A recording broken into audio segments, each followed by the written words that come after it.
My name is Joni Liverant, and I'm a licensed Israeli tour guide.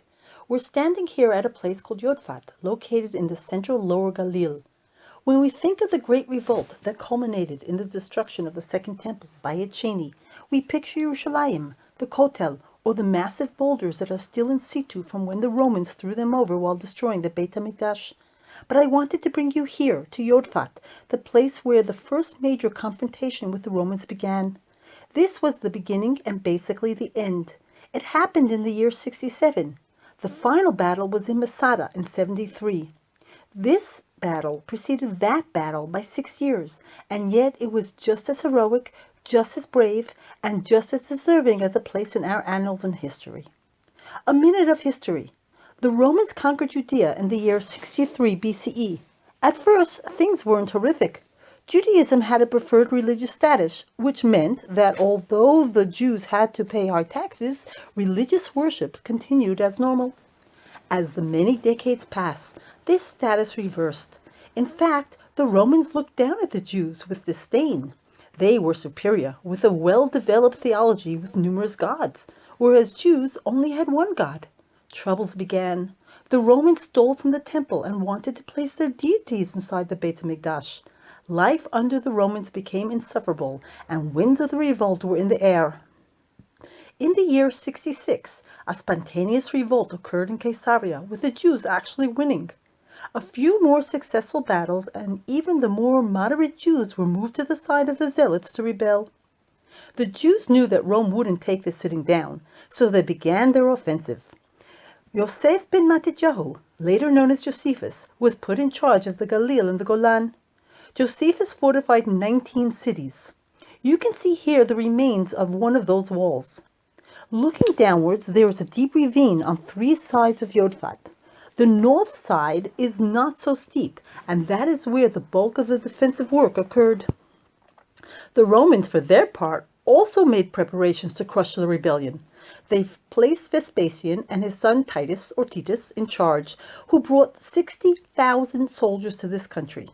They arrived in Akko, or what they call Ptolemais. From there they needed to decide a strategy. Should they go straight to Yerushalayim, the heart and the soul of the country, or should they go to the Galil, the stronghold of the rebels, first? They decided the latter. If they went to Yerushalayim first, all the country would rally behind her. If they went to the Galil first and knocked it off, there would be no one left to fight for Yerushalayim. Vespasian decided to come to Yodfat, or Jotapata. Spoiler alert. Once his town was destroyed, the Romans forbade it to be rebuilt. It had been a very difficult battle for them, and they did not want to have to fight it again. There was a town built to the north sometime later, and today there is a modern settlement of Yodfat. But this ancient town was never rebuilt. Therefore, what we see is what was 2,000 years ago. As we walk these streets, we can picture the chaos and hysteria of the Romans massacring the inhabitants and hearing their screams. Yodfat is located in a very fertile area, which meant that the inhabitants successfully raised a bounty of crops with an abundant harvest. It was considered a well-to-do town. Remnants of the homes were uncovered here, including one with frescoes. Frescoes, or paintings done on wet plaster, were found in the home of the rich. Also uncovered here is an underground olive press. We know this by the large round stone with a hole in the middle, and the other large stones with their square openings. Numerous ancient olive presses have been excavated, but not underground. So why was this one underground? 2 possible explanations. One is that perhaps it is better for the olive oil production. But if that is the case, why aren't the others underground? A second reason could be that the produce was so great here, and the Roman taxes were so high, that maybe this olive press was underground so the Romans wouldn't know their true output, and they would pay less taxes. This, then, might be the evidence of the first tax evasion. As we make our way around to the north side, you can see that there isn't a deep ravine, and it would be relatively easy for the enemy to approach here. This is the area Josephus needed to reinforce. You can see the remains of 2 walls. The inner one was built by Alexander Yonai, a Hashmonaim king in the 1st century BCE. The second one is from Josephus. You can see parallel walls as well. This is known as casement walls. In the time of war, this area was filled in with soil and debris to make very thick walls. It was here that the Romans decided to attack. The Romans didn't conquer the world by being easily outsmarted. They had the most sophisticated war machines of that time. The first thing they would do was to build a siege ramp. This was basically an artificial slope that would raise the level of the land to the point that the Romans could enter the city. They did so by starting a distance from the wall, and they'd gather any landfill they could find, rocks, wood, soil, etc., and from there they would make an artificial slope. The Jewish defenders, of course, were not going to let this happen. They bombarded them with any sort of weapon they could get their hands on, arrows, rocks. The Romans knew that this would be the response, so they built siege towers. These were wooden structures that allowed the workers to work while being protected from above. In acts of bravery, the Jews would leave the defense of the walls at night and set all that the Romans had built on fire. The Romans, with their heavy armor, couldn't catch the Jews. But the Romans were professionals and numerous. They built what was destroyed, and slowly they began to make progress. Josephus ordered that the walls were to be built higher. That's when the Romans brought out their heavy artillery.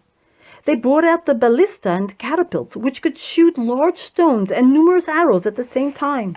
The Jews were unable to lift their heads, let alone work on the wall. Josephus ordered a cow to be slaughtered, and its skin hung from the wall. As the Romans shot arrows, they merely slid off the skins. The defenders behind the skins succeeded in raising the wall. At this point, Vespasian asked himself, why should he keep fighting? Why risk injuring his men when they had laid a siege to the town? Let them starve or die from thirst. Vespasian had time. But little did he know that the Jews had ample supplies. We saw their oil press and know that they had enough food.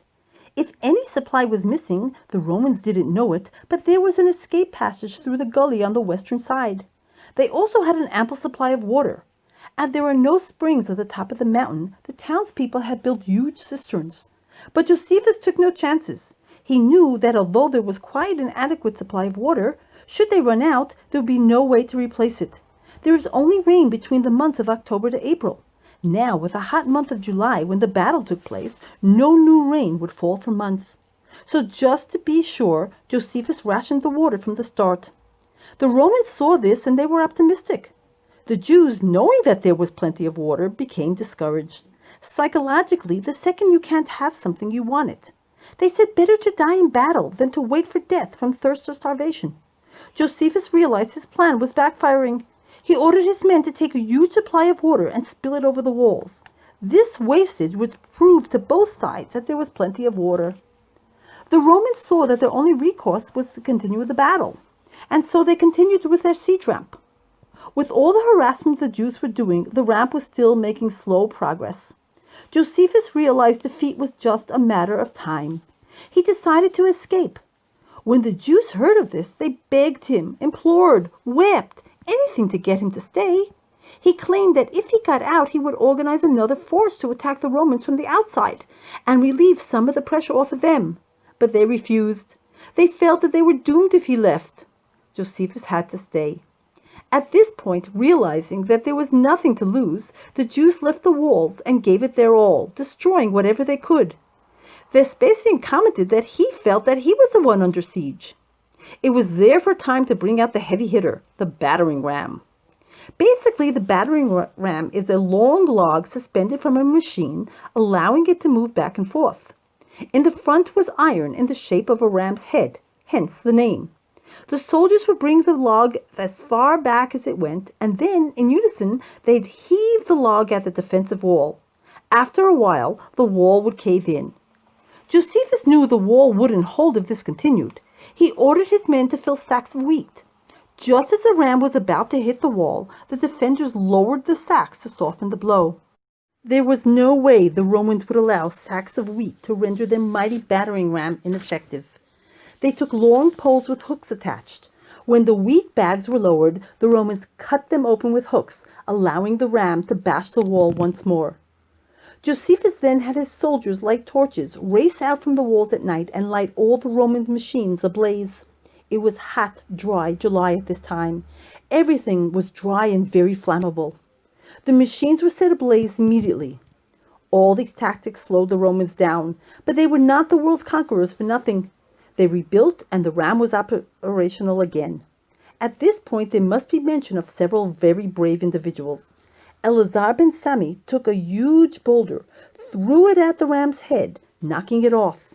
He then quickly scaled down the wall to retrieve it. Getting the head, he quickly returned behind the walls. Unfortunately, there were 5 arrows in him. 2 brothers, Philip and Nereus, broke through the Roman camp, killing all in their path. These acts of bravery inspired the others. They laid it to the Romans with everything they had.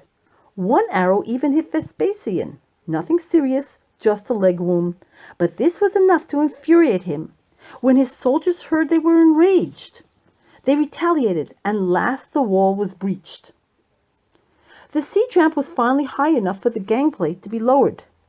As the troops entered, the Jews poured boiling hot oil over them. Scalded and burnt, the Romans attempted to retreat, but the next wave of soldiers were coming forward. This created such chaos. When the next wave finally arrived, the Jews placed boiled fenugreek on the boards, on the planks, causing the Romans to lose their balance. As the Romans were attempting to recover, the Jews were able to knock them off. Whichever Roman could retreat did so. But this was merely a temporary victory. All these tricks and tactics infuriated the Romans. Their attitude was, now we're going to finish them off. On the 47th day, a traitor came to Vespasian. He told them how desperate the situation was in the camp. There were so few fighters left that there was no one to relieve the 9th centuries. Right in the middle of the night, they would fall asleep. That was the time to attack.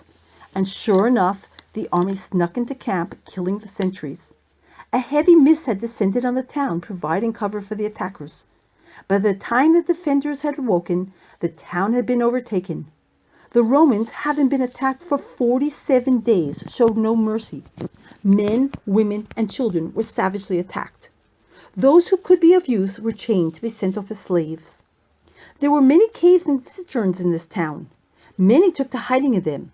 It took a few days, but slowly the Romans picked them off. According to Josephus, 40,000 men, women, and children were killed. We know Josephus was pretty accurate in his historical accounts, but he tended to exaggerate numbers. It is believed that 7,000 killed were more likely. And what about Josephus?